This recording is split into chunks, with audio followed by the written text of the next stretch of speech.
అందరికీ మరణాత. దేవుని యొక్క వాక్యమును ధ్యానిద్దాం. 2వ సమూయేలు గ్రంథము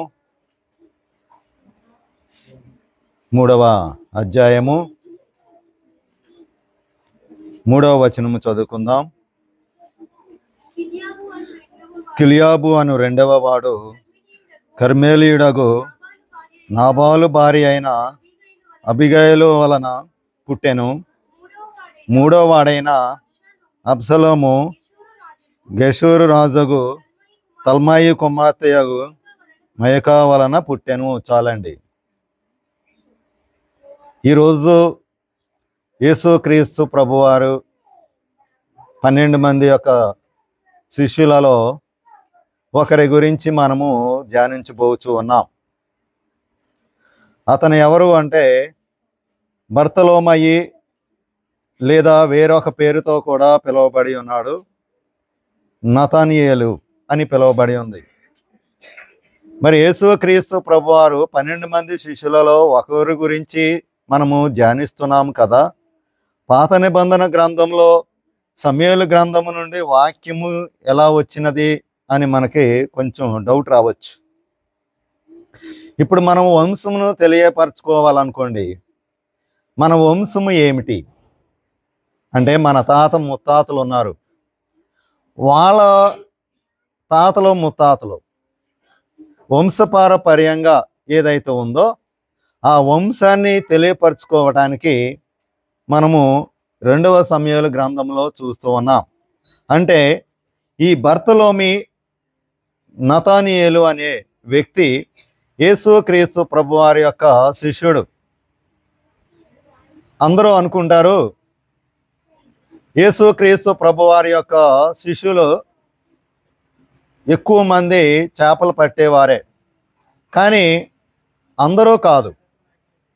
ఈ బర్తలోమి అనే యొక్క వ్యక్తి యొక్క వంశమును చూస్తే, మనం చదువుకున్న యొక్క వాక్య భాగంలో చూస్తుండే గెషారు దేశపు రాజు, ఆ రాజు పేరేంటి? తల్మాయి అని చెప్పబడుతూ ఉన్నది. ఇక్కడ ఇతని యొక్క కుమార్తె మాయకా అనే యొక్క కుమార్తె ఉంది.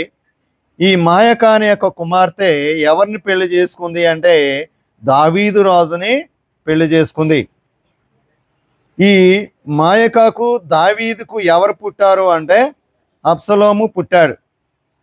ఈ తల్మాయి యొక్క వంశం ఏదైతే ఉందో, రాజు యొక్క వంశం ఏదైతే ఉందో, ఈ రాజు వంశము నుండే ఈ బర్తలోమి వచ్చాడు. అంటే ఇప్పుడు ఈ బర్తలోమి అనే యొక్క వ్యక్తి చేపలు పట్టేవాడా? కాదు. మరి ఏ వంశానికి చెందినవాడు అంటే రాజవంశానికి చెందినవాడు, రాజ కుటుంబానికి చెందిన యొక్క వ్యక్తి ఈ బర్తలోమి అనే యొక్క వ్యక్తి. మరి ఈరోజు ఈ 12 మంది యొక్క శిష్యులలో ఈయన గురించి మనము ధ్యానించబోచు ఉన్నాం. ఈయన యొక్క జీవిత చరిత్రలో ఆయనలో ఉన్న యొక్క మంచి లక్షణాలు, ఆ స్వభావం ఏదైతే ఉందో అది మనము విని మనకు వర్తింప చేసే విధముగా మనము నేర్చుకోవాలి. శిష్యుడగు యొక్క పేతురు ప్రభువారు పిలిచినప్పుడు యేసు గలిలయ యొక్క ప్రాంతానికి వెళ్ళి ఉన్నారు.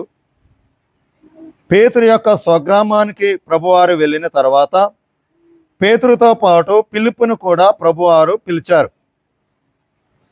ఈ ఇద్దరిని పిలిచినప్పుడు మూడో యొక్క వ్యక్తి కూడా మనకి అక్కడ కనిపిస్తూ ఉన్నారు. ఆ మూడో యొక్క వ్యక్తి ఎవరు అంటే ఈ బర్తలోమి.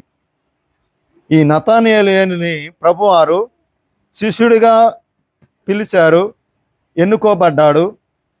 అంతేకాకుండా మత్తయి సువార్త, మార్కు సువార్త, లూకా సువార్తలో ఇతనిని బర్తలోమి అని రాయబడింది, వారు తెలియపరిచారు.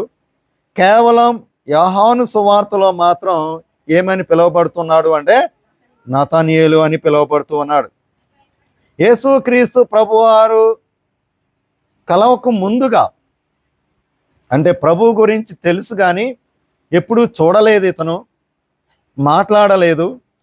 కానీ దేవుని యొక్క కుమారుడు అని తెలుసు, కానీ ప్రత్యేకంగా అంటే డైరెక్ట్గా ఎప్పుడూ కూడా ప్రభువారిని కలుసుకోలేదు. మరి ఎవరి ద్వారా కలుసుకున్నాడు అంటే శిష్యుడైన యొక్క పిలుపు ద్వారా. ఎప్పుడైతే పిలుపు దేవుని గురించి వాక్యమును బోధిస్తూ ఉన్నాడో, యేసుక్రీస్తు ప్రభువారి గురించి తెలియపరుస్తూ ఉన్నాడో, ఆ మాటలు విన్నాడు ఈ బర్తలోమి. అంతేకాకుండా పాత నిబంధన గ్రంథంలో మోషే దగ్గర నుండి మిగిలిన అందరూ ప్రవక్తలు కూడా ఎవరి గురించి వారు ప్రవచించారు, తెలియపరిచారు అంటే యేసుక్రీస్తు ప్రభువారి గురించే తెలియపరిచారు. వాటిని కూడా విన్న ఈ యొక్క బర్తలోమియా యేసుక్రీస్తు ప్రభువారి మీద ఎక్కువ ఆసక్తి కలిగి ఉన్నాడు. మొట్టమొదటిసారిగా చూస్తే పిలుపు యేసుక్రీస్తు ప్రభువారి గురించి చెప్పినప్పుడు ఆ వర్తమానం విన్నాడు. ఆ విన్న తర్వాత అసలు ఆయన ఎలా ఉంటాడు చూడాలి, కలుసుకోవాలి అని చెప్పి ఆశ కలిగింది తనలో. అయితే ఈ పిలుపు ప్రభువు గురించి తెలియపరుస్తూ ఉండగా ఈ బర్తలోమియ ఒక మాట అంటాడు. ఏమంటాడో తెలుసా? యోహాను సువార్త 1వ అధ్యాయము 46వ వచనంలో, అందుకు నతనయేలు, నజరేతు నుండి మంచిదేదైనా రాగలదా? చాలండి, నజరేతు నుండి మంచిదేదైనా రాగలదా అంటున్నాడు. అంటే తన ఉద్దేశం ఏంటంటే యేసుక్రీస్తు ప్రభు వారి యొక్క స్వగ్రామము ఎక్కడ? నజరేతు. ఆయన అక్కడ ఉంటున్నారు.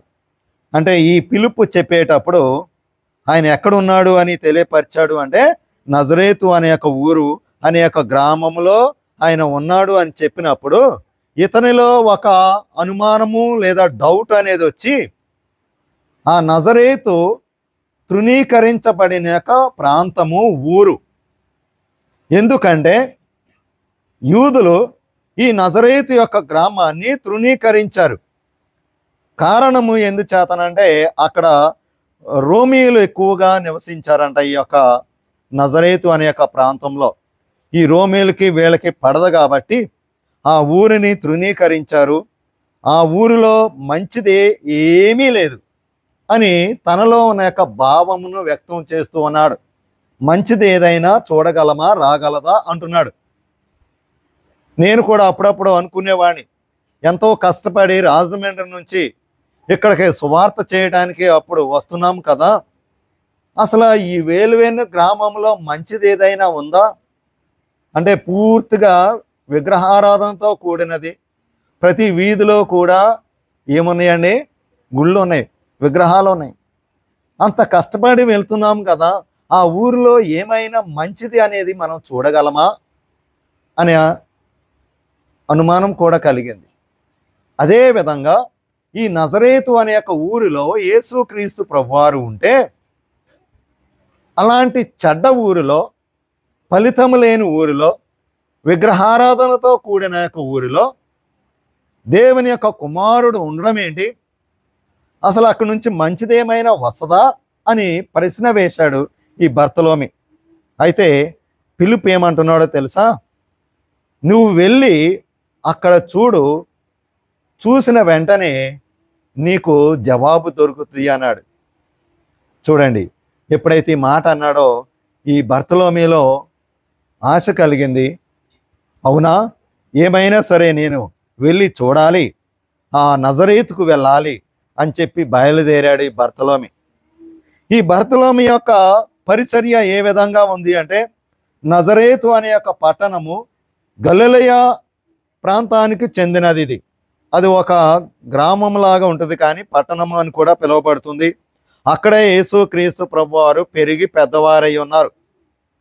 ఆ నజరేతు పక్కన ఒక పెద్ద కొండ కూడా ఉంది.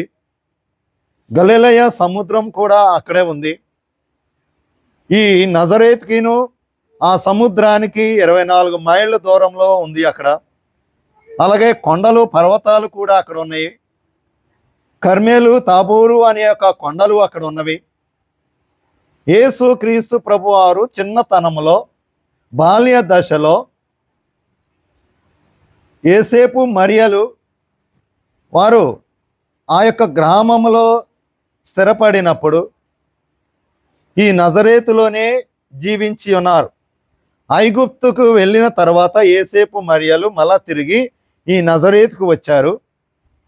మధ్య మధ్యలో అప్పుడప్పుడు ఈ తల్లి కుమారుడు, ఎవరో తల్లి కుమారుడు, మరియా మరియు యేసుక్రీస్తు ప్రభువారు వాళ్ళ ఇంట్లోకి నీళ్ళు కావాలి, మంచినీళ్ళు కావాలి. అవి తెచ్చుకోవాలి అంటే ఒక బావి దగ్గరికి వెళ్ళేవారు. ఆ నజరేతు అనే యొక్క ప్రాంతంలో ఒక బావి అంటే ఓట, అంటే మనం ఇప్పుడులాగా ఈ సిమెంటు అవి వేసి మంచి నీట్గా తయారు చేసిన బావి కాదు, అది ఒక గొయ్యిలాగా ఉంటుంది. ఆ గొయ్యిలో నీటి ఓట ఉంటుంది అంటారు. ఆ నీరు కోసం మరియా యేసుక్రీస్తు ప్రభువారిని వెంట పెట్టుకుని అక్కడికి వెళ్ళి ఆ నీరు తెచ్చుకునేవారంట వీళ్ళు ప్రతిరోజు కూడా అవసరం వచ్చినప్పుడు. కాలక్రమేణా ఆ నుయ్యకి ఏమని పేరు పెట్టారు అంటే మరియా బావి అన్నారు. ఏమన్నారండి? మరియా బావి అని పేరు వచ్చింది. ఆ తర్వాత ఈ యొక్క నజరేతు అనే యొక్క ప్రాంతంలో అనాల్సియేషన్ అనే యొక్క దేవాలయము నిర్మించడం జరిగింది.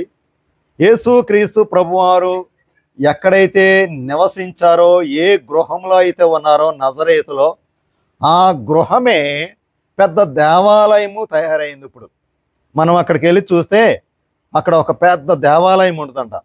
ఆ దేవాలయమే ఒకప్పుడు యేసుక్రీస్తు ప్రభువారు యేసేపు మరియలు నివసించిన యొక్క గృహము.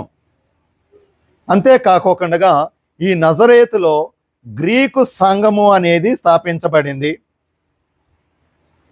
ఆ నజరేతులోనే యేసుక్రీస్తు ప్రభువారు ఒకసారి దేవాలయంలో కూర్చుని యెషయా రాసిన యొక్క ప్రవచనాన్ని చదువుతూ ఉన్నారు. లూకాసు వార్త 4వ అధ్యాయము 16 నుండి 21 వరకు చూస్తే స్వయంగా యేసుక్రీస్తు ప్రభువారే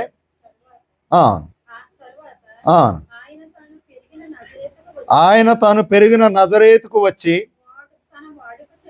తన వాడుకు చొప్పున విశ్రాంతి దినమందు చదువుటకై నిలిచి ఉండగా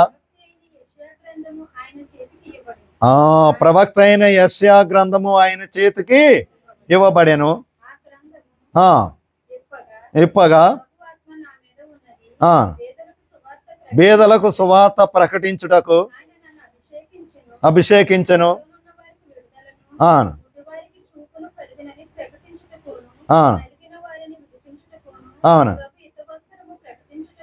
అవును, పంపి ఉన్నాడు. చాలండి. యేసుక్రీస్తు ప్రభువారు స్వయంగా యెషయా గ్రంథాన్ని విప్పి చదివారు. బేదలకు సువర్తమానము ప్రకటించడానికి యెషయాని దేవుడు ఎన్నుకున్నాడు. ఏదైతే వచనాలు ప్రవచనాలు రాయబడి ఉన్నాయో అవి ఎవరు చదివారు అంట?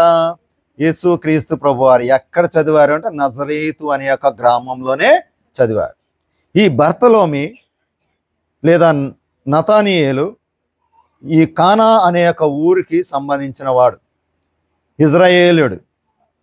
ఇతనిలో ఏ కపటము లేదు, కుళ్ళు కుతంత్రము అనేది లేదు. అస్సలు అసూయ ద్వేషము అనేది తనలో లేదు. హృదయము చాలా స్వచ్ఛతతో కూడి ఉన్నది. అంటే అంత మంచి హృదయం. ఈ ఫిలిప్పు చెప్పినప్పుడు నువ్వు వచ్చి చూడు అక్కడ నజరేతులో అని చెప్పగానే ఈ ఇజ్రాయేలుడైన ఇతను కపటము లేనివాడు, వెళ్ళి చూద్దాం అని చెప్పి బయలుదేరి నజరేతుకు వెళ్ళాడు. అక్కడికి వెళ్ళిన తర్వాత యేసుక్రీస్తు ప్రభువారిని చూశాడు, కలుసుకున్నాడు. అప్పుడు ప్రభువారు ఈ బర్తలోమీతో చెప్తున్నారు అనమాట. ఏమనంటే, ఇదిగో ఫిలిప్పు నిన్ను పిలవక మునిపే నేను నిన్ను అంజూరపు చెట్టు కింద చూసి ఉన్నాను అన్నారు యేసుక్రీస్తు ప్రభువారు. ఆ విషయం ఎవరికి తెలుసు అంటే కేవలం బర్తలోమీకి మాత్రమే తెలుసు. అక్కడ ఎవ్వరు లేరు. ఈ అంజూరపు చెట్టు కింద కూర్చున్నప్పుడు ఎవ్వరు లేరు. ఇతను కూడా ఇదిగో పలానా చోట పలానా రోజున నేను ఈ అంజూరపు చెట్టు క్రింద కూర్చున్నాను అని ఎవరికి చెప్పలా.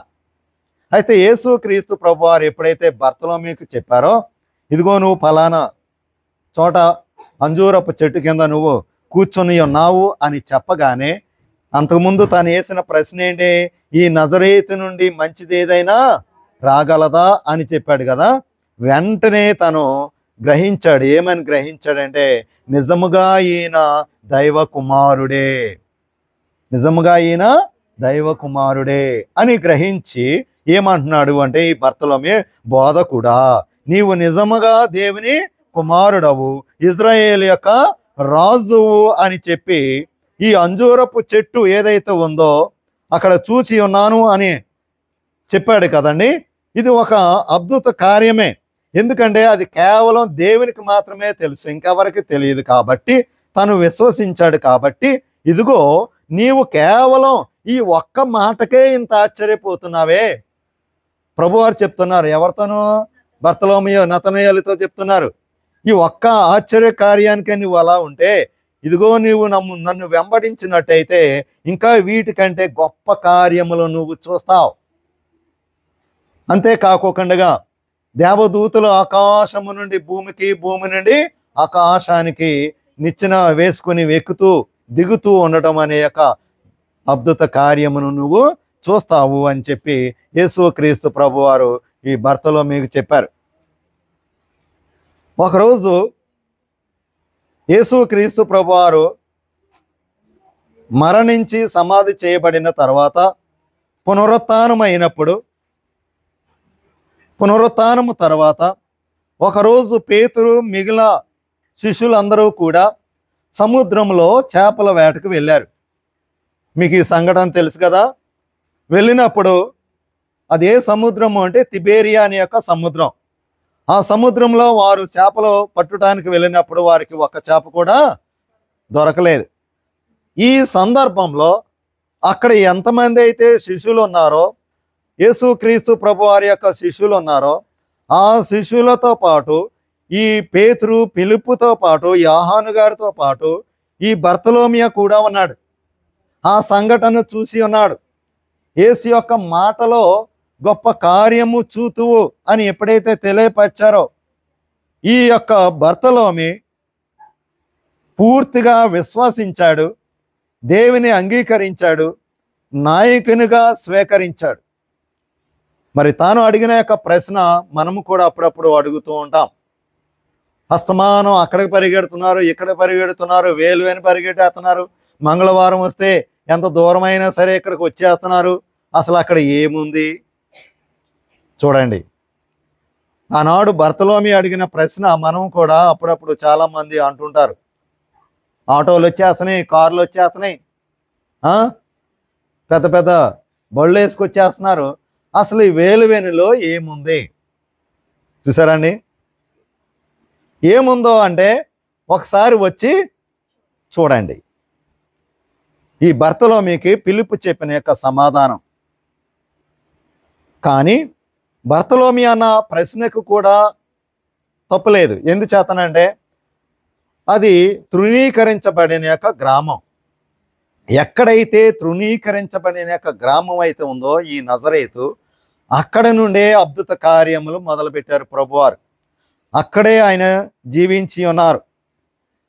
మరి అక్కడికి వెళ్ళిన తర్వాత, నజరేతుకు వెళ్ళిన తర్వాతనే ఈ బర్తలోమీయు యేసుక్రీస్తు ప్రభువారు యొక్క శిష్యునిగా స్వీకరించబడ్డాడు. చూసారండి? అతనిలో మంచితనం కాదు, ఆ ఊరిలో మంచితనం కాదు, దేవుని యొక్క అద్భుత కార్యములు చూశాడు, దేవుని యొక్క మహిమను చూశాడు.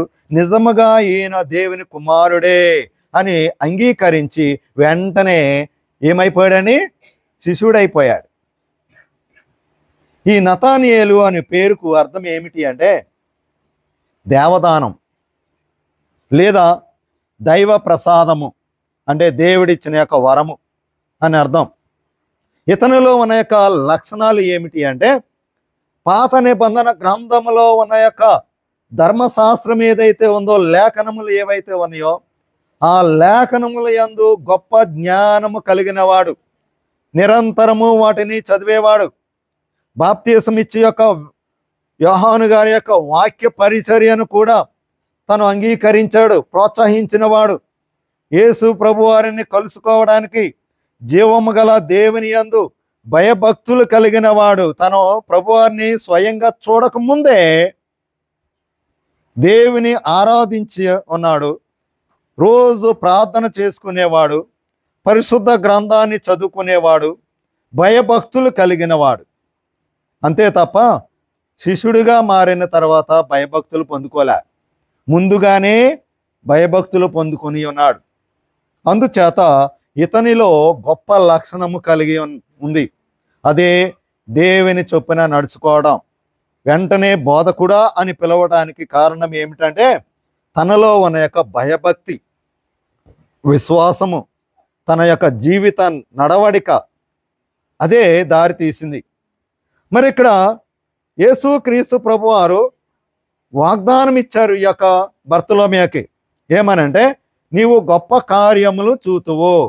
అంటే ఇది నజరేతులోపు ఇదిగో నువ్వు అంజూరపు చెట్టు కింద కూర్చున్నావు, ఈ గొప్ప కార్యము నాకు తప్ప నీకు తప్ప ఇంకెవరికి తెలియదు కదా, ఇది ఒక గొప్ప కార్యమే, కానీ వీటికంటే ఇంకా గొప్ప కార్యములు నువ్వు చూస్తావు, నీ ద్వారా చేయిస్తా అని చెప్పి దేవుడు బర్తలోమేకి ఏమిచ్చాడని వాగ్దానం ఇచ్చాడు.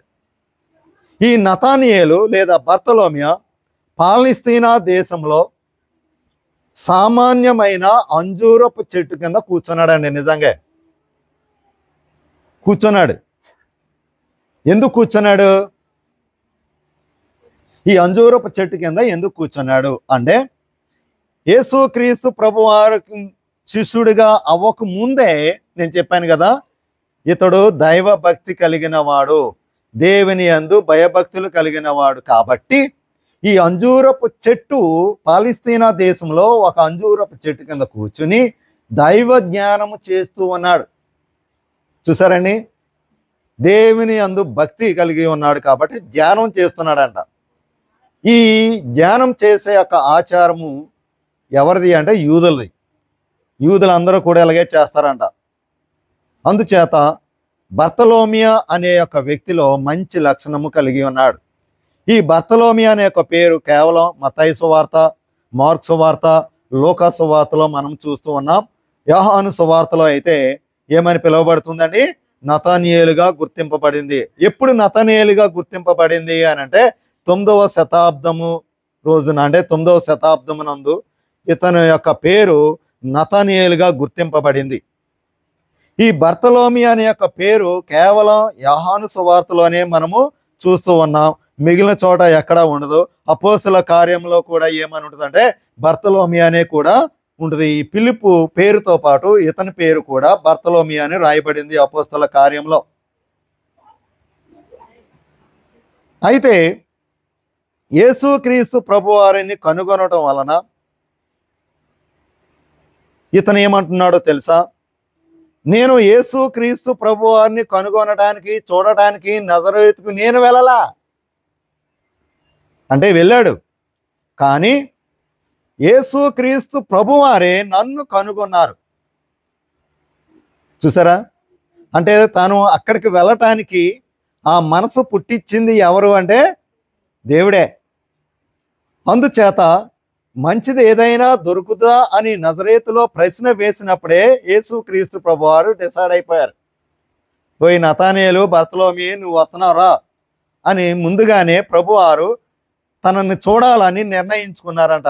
ఈ బర్తలోమి నిర్ణయించుకోవడం కాదు, అంటే అది దైవ నిర్ణయమే. అక్కడికి వెళ్ళకపోతే, వినకపోతే, ప్రభువు గురించి వినకపోతే, ప్రశ్నించకపోతే, ఎరిగి ఉండకపోతే, నమ్మి ఉండకపోతే, యథార్థత అనేది తనలో లేకపోతే, ఆయనలోని దైవత్వము అనేది లేకపోతే ఆ నజరేతు అనే యొక్క ప్రాంతానికి వెళ్ళేవాడు కాదు. అందుచేత ఇతడు యేసు ప్రభువారి గురించి విన్నాడు, ప్రశ్నించి ఉన్నాడు, ఎరిగి ఉన్నాడు, నమ్మాడు.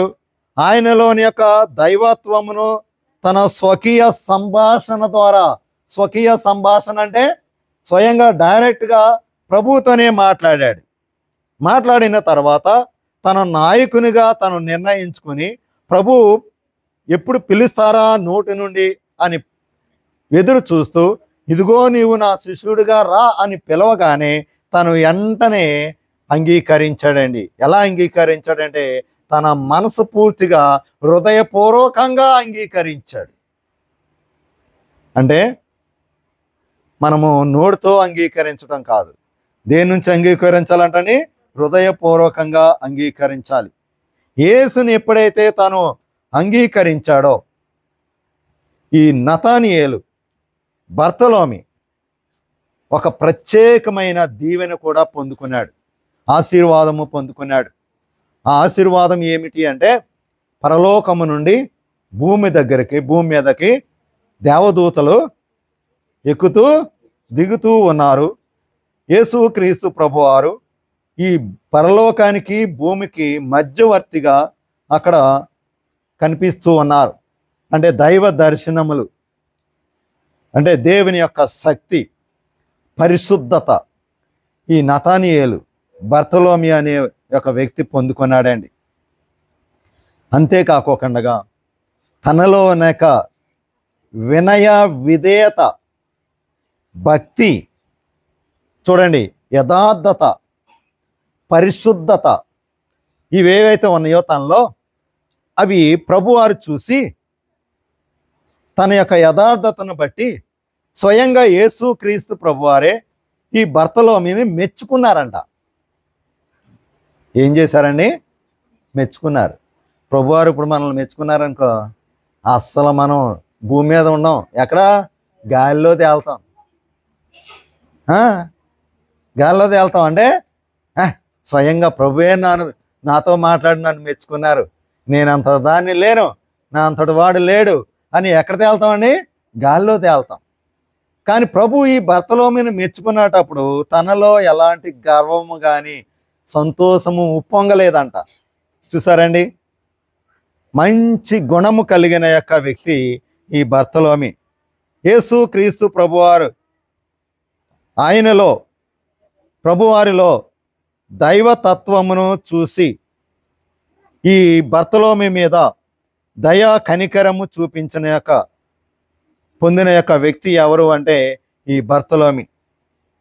అయితే ప్రభువారు ఏమంటున్నారంటే, ఇదిగో ముందు ముందు నీవు ఇంకా గొప్ప ఆశ్చర్య కార్యములు చూస్తావు, నీ ద్వారా నేను చేపిస్తాను అని ప్రభువారు ఈ బర్తలోమికి వాగ్దానం ఇచ్చారు. అంతేకాకుండా మిగిలిన 12 మంది శిష్యులలో ప్రత్యేకించి ఒక 5 ఉన్నారు. ఆ 5 ఎలాంటి లక్షణములు కలిగి ఉన్నారు అంటే దీనత్వము కలిగి ఉన్నారు. ఏ లక్షణం కలిగి ఉన్నారని? దీనత్వము వీరిలో ఉంది. ఆ లక్షణములు కలిగిన యొక్క శిష్యులు ఎవరు అంటే మొట్టమొదటిసారిగా ఆంద్రేయ అనే యొక్క శిష్యుడు దీనత్వము కలిగి ఉన్నాడు. తర్వాత చూస్తే పేతురు. 3వ యొక్క వ్యక్తి ఎవరు అంటే ఫిలిప్పు. 4వ యొక్క వ్యక్తి నతానియేలు. 5వ యొక్క వ్యక్తి ఎవరు అంటే యోహాను గారు. ఈ 5 మొట్టమొదటిసారిగా ప్రభువారు ఎన్నుకున్నారండి. అందరిని ఒకేసారి ఎన్నుకోలే, 12 మందిని. మొదటి ప్లేస్లో ఈ 5 ఉన్నారు. మరి ఈ నతానియేలు బర్తలోమి అనే యొక్క వ్యక్తి హీబ్రూ భాషలో ఉన్న యొక్క మత్తయి సువార్త యొక్క గ్రంథం ఏదైతే ఉందో, ఇప్పుడు మనకి క్రొత్త నిబంధనలో ఒక్కొక్కటి ఉన్నాయి. మత్తయి, లూకా, మార్కు, యోహాను, అపోస్తుల కార్యము ఇలా ఉన్నాయి కదా. కేవలం మత్తయి సువార్త ఏదైతే రచించబడిన సాహిత్యం ఉన్నదో అది హీబ్రూ భాషలో ఉంది. ఇప్పుడంటే అన్ని భాషల్లోనికి తర్జుమా చేయబడింది. ఈ హీబ్రూ భాషలో రాయబడిన యొక్క మత్తయి సువార్త యొక్క సాహిత్యంను తన వెంట పెట్టుకొని ప్రయాణం చేస్తున్నాడు. సువార్త ప్రకటించడానికి వెళుతూ ఉన్నాడండి. చాలా ప్రదేశాలకి సువార్త ప్రకటించాడు. ఆల్ బనాసా ఓయాసిస్ అనే యొక్క ప్రాంతానికి వెళ్ళాడు. పార్థియానుల యొక్క మధ్య సువార్త ప్రకటించాడు. ప్రిగియా అనే యొక్క ప్రాంతంలో సువార్త ప్రకటించాడు. అరబ్ దేశాలన్నీ తిరిగాడండి. తోటి శిష్యుడైన ఫిలిప్పును కూడా వెంట పెట్టుకుని ఈ అరబ్ దేశాలకు వెళ్ళాడు ఈ బర్తలోమి. అక్కడికి వెళ్ళిన తర్వాత ఫిలిప్పుని హత్య చేసేశారు వారు. మరి బర్తలోమి పరిస్థితి ఏంటి? ఫిలిప్పుని చంపేశారండి సువార్త చేస్తూ ఉండగా. వీళ్ళిద్దరు జంటకి వెళ్ళారు. ఫిలిప్పుని ఎప్పుడైతే చంపేశారో ఈ బర్తలోమి వాళ్ళకి దొరక్కోకుండా దాక్కుని మొత్తానికి ఏదో ఒక రకంగా వారి నుండి తప్పించుకుని బయటపడ్డాడండి. ఆ బయటపడ్డ యొక్క ప్రాంతం ఏదైతే ఉందో, ఈ పిలుపుని ఎక్కడైతే చంపారో ఆ ప్రాంతము హీరాపోలి అనే యొక్క ప్రాంతము. ఆ స్థలములో పిలుపు చంపబడ్డాడు. ఆ ప్రాంతము నుండి ఈ బర్తలోమి పారిపోయాడు. ఎక్కడికి వెళ్ళాడంటే ఆఫ్రికా ఖండములో ఉంది. ఇది ఆర్మేనియా అనే యొక్క దేశము ఆఫ్రికా ఖండం అండి. అది చీకటి ఖండముగా పిలువబడుతుంది. ఇప్పుడంటే ఎక్కువ మంది దేవుని యందు విశ్వాసం ఉంచారు. చాలామంది అక్కడ క్రైస్తవులుగా మారారు. ఒకప్పుడైతే చాలా క్రూరంగా ఉండేవారు వీళ్ళు. క్రైస్తవ మతస్థుల్ని, ఈ ప్రవక్తల్ని చంపేసేవారు. ఈ ఆర్మేనియా అనే యొక్క దేశానికి సువార్త ప్రకటించడానికి బర్తలోమియా వెళ్ళాడండి. వెళ్ళి అక్కడ ఒక సంఘాన్ని కూడా స్థాపించాడండి. ఈ ఆర్మేనియా అనే యొక్క దేశంలో ఒక సంఘాన్ని కూడా స్థాపించాడు. అంతేకాకుండా ఇతను లేఖనములు ఏవైతే ఉన్నాయో ఆ లేఖనములు ఎలా ఉన్నవి, మోషే ధర్మశాస్త్రము మొదలుకొని మొత్తం ఈ ప్రవక్తలు ప్రవచించిన యొక్క ఏవైతే లేఖనాలు ఉన్నాయో అవన్నీ కూడా తిరగేశాడండి.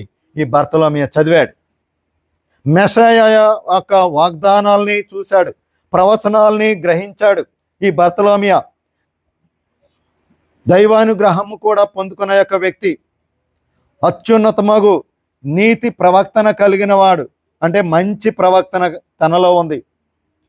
యేసు క్రీస్తు ప్రభువారే నిజమైన దేవుడు, దైవ కుమారుడు అని చెప్పి తను కూడా చాలా పవిత్రత కలిగి ఉన్న యొక్క వ్యక్తి. ఎలాంటి దురుద్దేశము తనలో లేదు, ఎలాంటి అహంకారము గర్వము కూడా ఎన్నడూ కూడా లేదు. తనలో ఎలాంటి అపరిశుద్ధత కోరికలు అంటే మన ఇంట్లో టీవీ ఉందనుకోండి, సినిమా వస్తుంది అనుకో, ఏముందిలో ఒక అరగంట సేపు చూద్దాం, ఆ డ్యాన్స్ ప్రోగ్రాములు చూసామనుకో, అపరిశుద్ధత. కానీ ఈ లోకానుసారమైనవి, ఈ లోకంలో ఉన్న అపరిశుద్ధత కలిగిన యొక్క కోరికలు విడిచిపెట్టిన యొక్క వ్యక్తి ఎవరు? బర్తలోమి.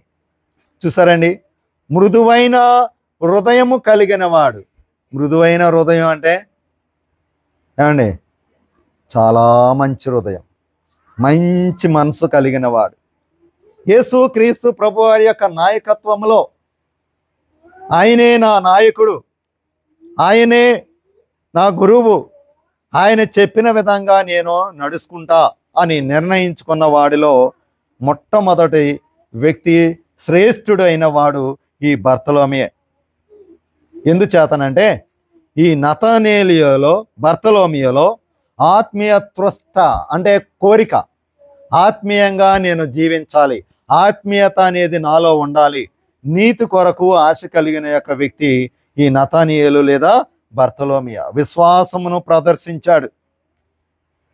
అందుకే అంత మంచిగా ఉన్నా సరే ఎక్కడో చోట ఏముంటుందండి, చెప్పట్లేదు మీరు, చెడు ఉంటుందండి. ప్రతి ఒక్క వ్యక్తిలో కూడా నేను స్వచ్ఛందంగా 100% మంచోని అని చెప్పడానికి లేదు, ఏదో ఒకటి ఉంటుంది. అదేవిధంగా ఈ బర్తలోమియోలో కూడా నేను చెప్పిన విధంగా అన్ని లక్షణాలు కలిగి ఉన్నాడు కదా, కానీ తనలో ఉన్నది కొంచెం మచ్చ కూడా కనిపిస్తుంది. ఆ మచ్చ ఏమిటి అని అంటే, అందరికన్నా అన్ని విషయాల యందు నేను చాలా జ్ఞానవంతుడను. ఏమంటున్నాడు? జ్ఞానవంతుడను, నాకు అన్నీ తెలుసు అని తలంపు తనలో వచ్చిందండి. అయినా సరే, ఆ తలంపు వచ్చినా సరే దాన్ని కంట్రోల్ చేసుకుంటూ సర్వజ్ఞాని అయిన యేసు క్రీస్తు ప్రభువారి యందు సంపూర్ణంగా నేను సమర్పించుకోవాలి అని మళ్ళా రెండో తలంపు వచ్చేసింది. ఓ పక్కము నేనే జ్ఞానవంతుడని తలంచుకుంటున్నాడు, ఓ పక్కము లేదు లేదు సర్వజ్ఞాని అయిన ఎవరు? యేసు క్రీస్తు ప్రభువారే, ఆయన యందు నేను పూర్తిగా సమర్పించుకోవాలి అని మళ్ళా అనుకుంటున్నాడు. తనలో ఏమి కలిగినది? అసూయ అనేది సంభవించినది. ఈ బర్తలోమియోలో ఏమొచ్చిందండి? అసూయ వచ్చింది. అసూయ ఎక్కడుందండి? బర్తలోమియోలో అసూయ ఎక్కడుంది చెప్పాలి కదా మీకు. చూడండి, పునరుత్థాన దినమున యేసు క్రీస్తు ప్రభువారి సమాధి దగ్గరకు మొట్టమొదటిసారిగా పరిగెత్తింది ఎవరు? ఎవరు చెప్పలే? మగ్దలేని మరియా వెళ్ళింది. ప్రభువారు చూడటానికి సమాధి దగ్గరికి వెళ్ళింది. వెళితే మొట్టమొదటిసారిగా ప్రభువారు కనిపించినది ఎవరికి? ఈ మగ్దలేని మరియకే. మరియా, ఎందుకు ఏడుస్తున్నావు? నువ్వు ఎవరిని ఎతుకుతున్నావు అని ప్రశ్నలు అడిగింది ప్రభువారు. ఎవరిని అంటే మగ్దలేని మరియాని. ఈ మగ్దలేని మరియాకు కనిపించి, ఇదిగో నువ్వు అర్జెంటుగా వెళ్ళి మిగిలిన వారికి చెప్పు, మీ ప్రభువు లేచి ఉన్నాడు అని చెప్పి తెలియపరచు అంటే, ఈ మగ్దలేని మరియా పరిగెడుతూ దొరికినోడు దగ్గరికి, ఎవరో ప్రభువారి యొక్క శిష్యుల దగ్గరికి పరిగెత్తుకుని వెళ్ళి, ఇదిగో నేను ప్రభువుని చూశాను, ప్రభువుతో మాట్లాడాను అని చెప్పడం మొదలుపెట్టినప్పుడు కొంతమంది శిష్యులు అక్కడ మేడగదిలో ఉండి వాళ్ళు ప్రార్థన చేసుకుంటూ ఉండగా ఈ మగ్దలేని మరియా వెళ్ళి, నేను ప్రభువుని చూశాను, ప్రభు ఈ విషయం మీకు చెప్పమన్నారు అని చెప్పినప్పుడు ఆ శిష్యులలో ఈ వ్యక్తి ఉన్నాడు. ఎవరు? నతానియేలు ఉన్నాడు. ఈ వ్యక్తి ఉన్నటప్పుడు తనలో ఏమి పుట్టినది అంటే అసూయ పుట్టినది. ఎలా అసూయ పుట్టిందండి? నేను యేసుక్రీస్తు ప్రభువారి శిష్యులలో ఒకడిని, శ్రేష్ఠుడిని. ఆయన నాకు ఎన్నో వాగ్దానాలు ఇచ్చాడు, దీవెనలు ఇచ్చాడు, అద్భుత కార్యములు చేస్తాను అని చెప్పి ఆయన చెప్పాడు. అలాంటిది నాకు కనపడిన ఆయన ఈమెకి ఎలా కనిపించాడు? ఆమె ఏమైనా శిశురాలా? ఏమైనా ప్రత్యేకించబడిందా? చూసారా అండి, తనలో తలంపు, అసూయ అనేది తనలో సంభవించింది. తనలో అనుకున్నాడు, ఆమె నాకంటే గొప్ప తలంపు కలిగిన ఉన్నదా, నాకంటే గొప్ప ఆశీర్వాదములు మహస్కార్యములు చేయగలదా అనే భావము ఈ బర్తలోమియోలోకి వచ్చేసిందండి. అసూయ అనేది సంభవించింది. కానీ సంభవించినప్పుడు దాన్ని అలా పెట్టుకుని కూర్చోలేదు. తను వెంటనే మళ్ళా తీసేశాడండి. ఆ మరియా, మగ్దలేని మరియా గురించి ఆ తలంపు ఎప్పుడైతే వచ్చిందో, లేదు అని చెప్పి ఆ అపరిశుద్ధత అనే యొక్క తలంపుని మళ్ళా వెంటనే తీసివేసి పరిశుద్ధతనే కోరుకున్న యొక్క వ్యక్తి ఎవరు అంటే ఈ బర్తలోమియా, నతానియేలు. ఇరాను దేశంలో పర్యటించాడు, పర్షియా దేశంలోనికి వెళ్ళాడు, సువార్తను ప్రకటించాడు. ఇతని యొక్క పరిచర్యలో చూస్తే, సువార్త ప్రకటించడంలో చూస్తే అతి ముఖ్యమైన విషయం ఏమిటి అంటే, ఈ పర్షియా దేశంలో చాలామంది అన్యులు ఉన్నారు, విగ్రహారాధికులు ఉన్నారు. ఈ విగ్రహారాధికుల మధ్యకు వెళ్ళాడు. అన్యుల దేవుళ్ళు విగ్రహాలు ఏవైతే ఉన్నాయో ఆ విగ్రహాలు అన్నీ కూడా బూటకమే. వాళ్ళ ముందే ధైర్యంగా, ఇవన్నీ కూడా బూటకమే, వీళ్ళు బలహీనులు, మీరందరూ కూడా బలహీనులే, ఇవన్నీ కూడా బొమ్మలే అని చెప్పి సవాలు పరంగా వాళ్ళతో మాట్లాడి తన అద్భుత కార్యములు చేస్తూ అక్కడ పరిచర్య చేశాడండి ఈ నతానియేలు. మనం అంటాము కేవలం థామస్ గారు మాత్రమే ఇండియాకు వచ్చారు, ఇంకెవరో రాలేదు అంటారు. కానీ ఈ బర్తలోమియా, నతానియేలు అనే ఒక వ్యక్తి ఇండియాకు కూడా వచ్చినట్టుగా మరి చరిత్రలో తెలియపరుస్తూ ఉన్నది. గ్రీక్ దేశానికి వెళ్ళాడు, మరి లాటిన్ విద్యావేత్తలతో తను తిరిగాడు, సువార్తను ప్రకటించాడు. ఈ బర్తలోమియా అరేబియా యొక్క ప్రాంతానికి వెళ్ళాడు, ఆఫ్రికా ఖండమైన ఇథియోపియాకి వెళ్ళాడు, ఆఫ్రికాలోనే ఇంకొక దేశము లిబియాకి వెళ్ళాడు. అదేవిధంగా పర్షియా దేశాన్ని కూడా సందర్శించి ఉన్నాడు. తన యొక్క మరణ స్థితి ఎలా ఉన్నది? చాలా కష్టపడ్డాడు, ఎన్నో దేశాలు తిరిగాడు, యేసుక్రీస్తు ప్రభువారి యొక్క పరిచర్యను కొనసాగించాడు. కానీ చివరికి తన యొక్క మరణము ఏ విధంగా అయింది? మరణ స్థితి ఎలా ఉంది అంటే, తాను మరణించక ముందు అతని పేరిట బర్తలోమియా లేదా నతానియేలు పేరిట ఒక ఉద్యమం వచ్చింది. 16 సంవత్సరాలు ఆ ఉద్యమం కొనసాగిన తర్వాత అక్కడ కొన్ని పుణ్యక్షేత్రాలు అవతరించాయంట బర్తలోమియా పేరున. ఇప్పటికీ ఉన్నాయి అవి పుణ్యక్షేత్రాలు. ఏమిటి అంటే ఆర్తు అనే ఒక ప్రదేశంలో ఒక పుణ్యక్షేత్రం ఉంది. మనకు దగ్గరలో కొన్ని పుణ్యక్షేత్రాలు ఉన్నాయి కదా, క్రైస్తవ మతానికి చెందినవి మన ఇండియాలోనే. అలాగే అక్కడ కూడా కొన్ని పుణ్యక్షేత్రాలు ఇతని పేరున, ఈ బర్తలోమియా నతనీయులు పేరున మెసపటోమియాలో కూడా కొన్ని గ్రీక్ దేశంలో, ఈజిప్ట్ దేశంలో మెసపటోమియా అనే యొక్క ప్రాంతంలో కూడా మరి ఇతని యొక్క ఉద్యమం, పరిచర్య ఉద్యమం అనేది సంభవించింది. అక్కడ మెసపటోమియా అనే యొక్క ప్రాంతంలోనే ఇతడు హత్య గావించబడ్డాడు, చంపబడ్డాడు. ఎలా చంపబడ్డాడు అంటే, ఈ మెసపటోమియా అనే యొక్క ప్రాంతంలో ఆర్మేనియా అనే యొక్క దేశం ఉంది. ఈ ఆర్మేనియా అనే యొక్క దేశంలోనికి తాను వెళ్ళి చాలా సువార్తను ప్రకటించాడు.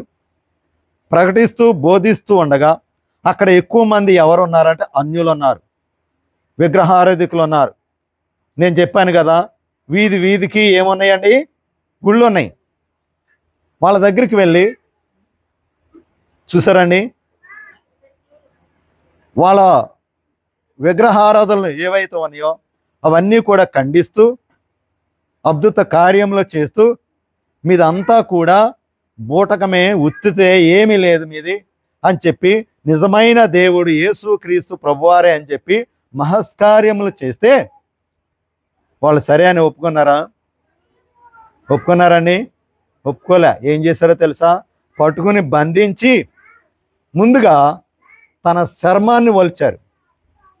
ఏం చేశారండి? చర్మాన్ని వలిచేశారు. బాయిలర్ కోడికి చర్మం స్కిన్లెస్ కావాలని అడుగుతారు చూసారా? కోడి కొట్టేవాడు స్కిన్ లాగేస్తాడు కదా, స్కిన్లెస్ ఇస్తాడు కదా మనకి. అలాగా ఈ బర్తలోమి యొక్క స్కిన్ అంతా లాగేశారు ముందు బతికుండగానే. మళ్ళా లాగేసిన తర్వాత ఏం చేశారంటే, మళ్ళా అదే స్కిన్ మళ్ళా అతనికి తొడిగి దెబ్బలమో సూదు పెట్టి మళ్ళా కుట్టారంట. ఎంత చిత్రహింస పెట్టారో చూడండి. అలా కుట్టిన తర్వాత తనని ఘోరంగా సిలువేసి చంపేశారు. అంత చిత్రహింస పెట్టి చంపబడిన యొక్క వ్యక్తి ఎవరు అంటే ఈ యొక్క నతానీయేలు. మరి యొక్క శరీరము ఎక్కడెక్కడ తిరిగింది, ఎక్కడెక్కడ ప్రాంతాలకి వీరు తీసుకుని వెళ్ళారు అంటే, నిజంగా టూరిజం లాగా తిరిగింది ఈ బర్తలోమి యొక్క శరీరం. ముందుగా క్రీస్తు శకము 508 సంవత్సరం ముందు మెసపటోమియా అనే యొక్క ప్రాంతంలో, అంటే ఆర్మేనియా దేశంలోనే దూరాస్ అనే యొక్క పట్టణానికి ఈయన యొక్క శవాన్ని తీసుకుని వెళ్ళారు, శరీరాన్ని తీసుకుని వెళ్ళారు, దేహాన్ని తీసుకుని వెళ్ళారు. మళ్ళీ అక్కడి నుంచి 6వ శతాబ్దంలో చివరి దినాల్లో రోము దేశం, అంటే రోము ఇటలీ ప్రాంతానికి, సిసిలీ అనే యొక్క సిసిలీ నేపల్స్ అనే దీవులని, ఆ దీవుల దగ్గరికి ఈ యొక్క దేహాన్ని తీసుకుని వెళ్ళారు. మళ్ళీ అక్కడి నుంచి ఏం చేశారంటే, బెనవెంతో అనే యొక్క ప్రాంతం ఉంది. ఆ బెనవెంతో అనే యొక్క ప్రాంతంలో ఓటో 3వ చక్రవర్తి, 3వ రాజు అనేవాడు ఉన్నాడు, రోమా చక్రవర్తి ఉన్నాడు. ఆ రోమాకి తీసుకుని వెళ్ళారు ఈ యొక్క దేహాన్ని. మళ్ళా తర్వాత ఏం చేశారంటే, బర్తలోమి యొక్క పేరట స్థాపించబడిన యొక్క దేవాలయము అక్కడ కట్టబడింది. ఆ దేవాలయము మీద, ఆ బలిపీఠం మీద ఇతని యొక్క దేహమును పెట్టారు. మళ్ళీ అక్కడ పెట్టిన తర్వాత ఈ బర్తలోమియా దేహంలో నుంచి ఒక చెయ్య, ఏంటండి, ఒక చెయ్య బిషప్ పరిశుద్ధ ఎడ్వర్డ్ ఆయన దగ్గరికి పంపించారు. బిషప్ గారి దగ్గర పంపించారండి ఒక చెయ్యిని. ఆయన ఏం చేశారంటే, కాంటాబరీ క్యాథడ్రల్ అని ఒక ప్రాంతం, ఆ ప్రాంతానికి పంపించి అక్కడ దేవాలయం కట్టించాడు ఆయన. యేసుక్రీస్తు ప్రభువారి యొక్క 12 మంది శిష్యుల యొక్క ఎముకలు కూడా ఒక చోట లేవు, పంచుకున్నారండి. అక్కడక్కడ ఈ దేహాల్ని, ఎముకల్ని పంచుకున్నారు. అదేవిధంగా ఈ బర్తలోమియా నతనీయుల యొక్క దేహమును కూడా చాలా ప్రాంతాలకి తీసుకుని వెళ్ళారు. కానీ ఎక్కువ దేహము ఎక్కడ ఉంది అంటే రోమ్లోనే ఉండిపోయింది, ఇటలీ దేశంలో ఉండిపోయింది. ఆ ప్రాంతంలోనూ రోమ్లోనే ఉంది ఆయన యొక్క శరీరం, ఎక్కువ బాగా శరీరము. మరి నతానీయేలు నుండి మనం ఏమి నేర్చుకోవాలి అని అంటే, ఈయనలో ఒక 16 మంచి లక్షణములు ఉన్నవి. ఆ 16 మంచి లక్షణములు మనలో ఉన్నాయా? ఉంటే ఎస్ అని చెప్పండి, లేదా చేయి పైకెత్తండి, లేకపోతే లేవండి అని చెప్పండి. బర్తలోమియోలో ఈ నతానియేలులో ఉన్న శ్రేష్టమైన లక్షణములు 16 ఉన్నవి. ఈ 16 మనలో ఎన్నోని ఒకసారి మీరు నాకు చెప్పకపోయినా లోపల లెక్కెట్టుకోండి, నేను చెప్తాను. మీలో ఎన్నోని ఒకసారి లెక్కెట్టుకోండి. 1, దీనత్వము కలిగిన వాడు. ఏ తత్వం కలిగిన వాడండి? దీనత్వం కలిగిన వాడు. ఈ దీనత్వం ఏంటంటే ఇలా తోసామనుకో, కొంతమంది ఏం చేస్తారు, మళ్ళీ తిరిగి వెంటనే తోసేస్తారు. కానీ ఈ దీనత్వం బట్టి నువ్వు నన్ను ఎందుకు తోసావు, నేనేం చేశా, చాలా దీనంగా ఉంటారు. చూసారా? దీనత్వము అనే యొక్క లక్షణము మనలో ఉన్నదా? ఈ బర్తలోమియోలో ఉన్నదండి, దీనత్వము ఉన్నది. రెండవదిగా దైవ జ్ఞానమును సంపాదించడానికి కోరిక కలిగిన వాడు. దైవ జ్ఞానము మనకి దగ్గర ఎక్కువ ఏ జ్ఞానం ఉంటుందండి? లోక జ్ఞానం ఉంటుంది, దైవ జ్ఞానం ఉండదు. కానీ దైవ జ్ఞానమును కావాలని కోరుకోవాలంట. మరి ఆ లక్షణము లేకపోతే ఇప్పుడే దేవా నాకు దైవ జ్ఞానం నువ్వు, లోక జ్ఞానము ఉండాలి, లోక జ్ఞానం కూడా ఉండాలండి. కేవలం దైవ జ్ఞానం ఉండి లోక జ్ఞానం లేకపోతే మళ్ళీ కష్టం, జీవించలేం. ఆట ఆడేసుకుంటారు మనతో బయటికి వెళ్ళినప్పుడు. రెండూ ఉండాలి, లోక జ్ఞానం ఉండాలి, దైవ జ్ఞానం ఉండాలి. ఈ యొక్క వ్యక్తిలో బర్తలోమియోలో దైవ జ్ఞానం ఉంది. మూడవ లక్షణం ఏంటంటే నీతి ప్రవర్తన గలవాడు. చాలా నీతిగా జీవించాడండి, ఎలాంటి చెడు తత్వము తనలో లేదు. నాలుగవదిగా, ఇది కొంచెం కష్టం కదండి, పవిత్రత గలవాడు. తనలో ఏముందండి? పవిత్రత ఉంది. మనలో పవిత్రత ఉంటేనే మనము దైవానుగ్రహం పొందుకోగలం, కార్యములు మనం పొందుకోగలం. దేవుడు మనకి మహస్కార్యములు చేస్తాడు, ఆశీర్వాదములు ఇస్తాడు. ఈ పవిత్రత అనేది లేకోకుండా ఉంటే మనం ఎంత మొరపెట్టుకొని కింద మీద పడి డొర్లినా మనకు రాదు. కనుక ఈ లక్షణము కలిగి ఉండాలి, పవిత్రత అనే యొక్క లక్షణము కలిగి ఉండాలి. ఐదవదిగా మృదుత్వమును ప్రదర్శించిన వాడు. కోపిస్ట్ కాదండి. కొంతమందికి అయితే పూర్తిగా మాట్లాడినెవరో మధ్యలోనే కోపడిపోతారు కదా. కానీ మృదతత్వము అంటే చాలా శాంతియుతమైన మనస్సు కలిగిన వాడు ఈ బర్తలోమియో లేదా నతానియేలు.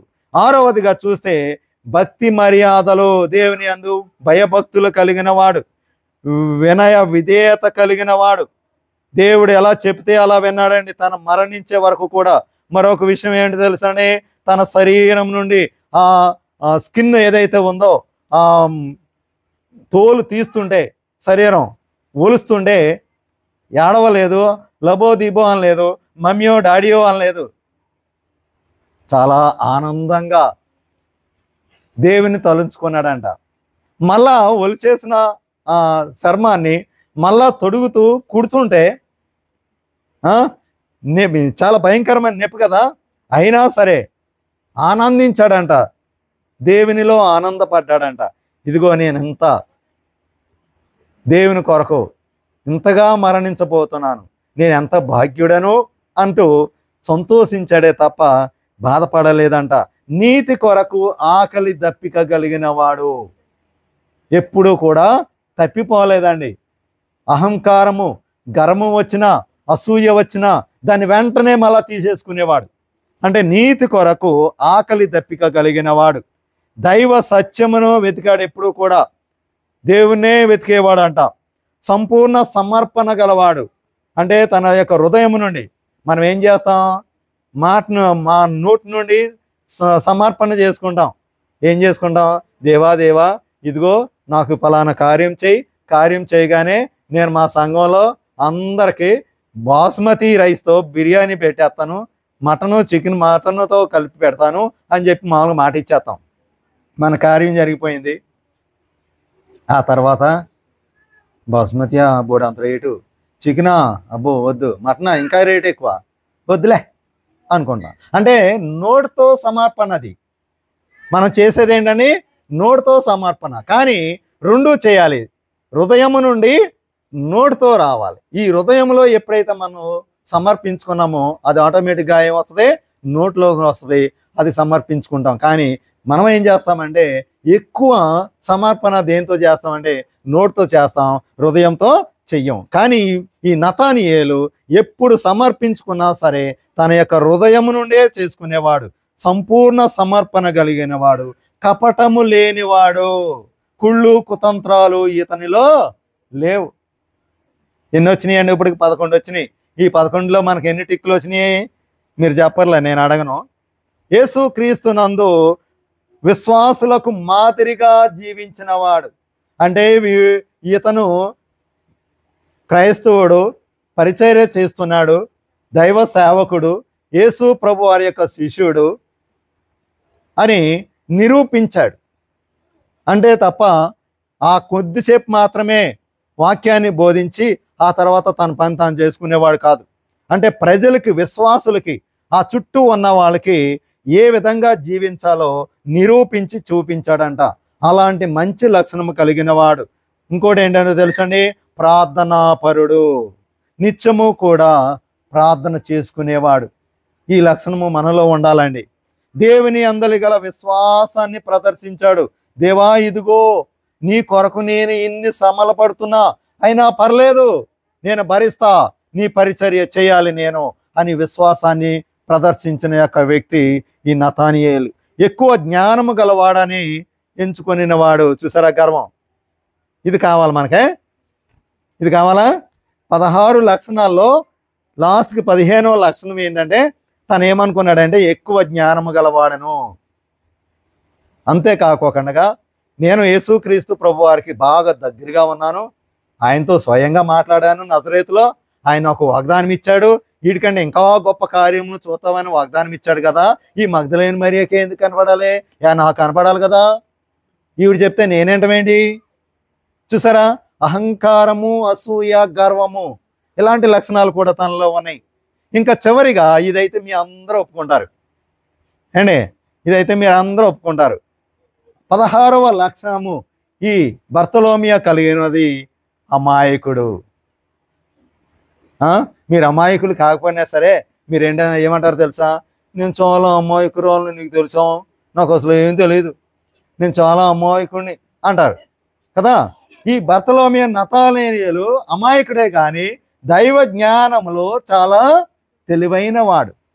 కనుక ఈరోజు యేసుక్రీస్తు ప్రభు వారి యొక్క 12 మంది శిష్యులలో బర్తలోమియా లేదా నతానియేలులో ఉన్న యొక్క లక్షణములు, తాను ఏ విధంగా దేవుని కొరకు జీవించి ఉన్నాడో మనము ఇప్పటి వరకు దేవుని యొక్క మాటలు మనము విన్నాము. కాబట్టి దానిలో నుండి మంచిది ఏదైనా దొరుకునా అని తన ఏ విధంగా ప్రశ్నించాడో, తనలో నుండి ఏమైనా మంచి ఉన్నదా అని మనం ప్రశ్నించుకొని తనలో ఉన్న దానిని మంచిని మనం ఎన్నుకొని మనము కూడా దానిని పాటించడానికి ప్రయత్నం చేద్దాం. కొద్ది వాక్యమును దేవుడు దీవించునుగాక. ఆమేన్. ప్రార్థన చేసుకుందామండి. మహాపరిశుద్ధుడైన తండ్రి, వందనములు నాయనా, స్తుతులు, స్తోత్రములు. ఇదిగో నాయనా, నీ యొక్క 12 మంది శిష్యులలో ఈరోజు బర్తలోమియా లేదా నతానియేలు గురించి నీవు మాతో మాట్లాడి ఉన్నావు. అవును తండ్రి, తాను నీ కొరకు ఎంతగా శ్రమపడి పరిచర్య చేసి మరి హత్య గావించబడి ఉన్నాడు మేము విన్నాము తండ్రి. తనలో ఎన్నో శ్రేష్టమైన లక్షణములు కలిగి ఉన్నాడు, ఎన్నడూ కూడా తొట్టిల్లపోలేదు. మేము కూడా అదే విధముగా నాయన మంచి లక్షణములు కలిగి ఉండి నాయన జీవించులాగన కూడి వచ్చిన ప్రతి ఒక్క బిడ్డను ఈ యొక్క విశ్రాంతి దినము, ఆదివార దినమున తండ్రి నాయన మరి దీవెనలతో, ఆశీర్వాదములతో నింపి దీవించమని యేసు నామమున ప్రార్థిస్తున్నాము తండ్రి. ఆమేన్. అందరికీ మరణాత.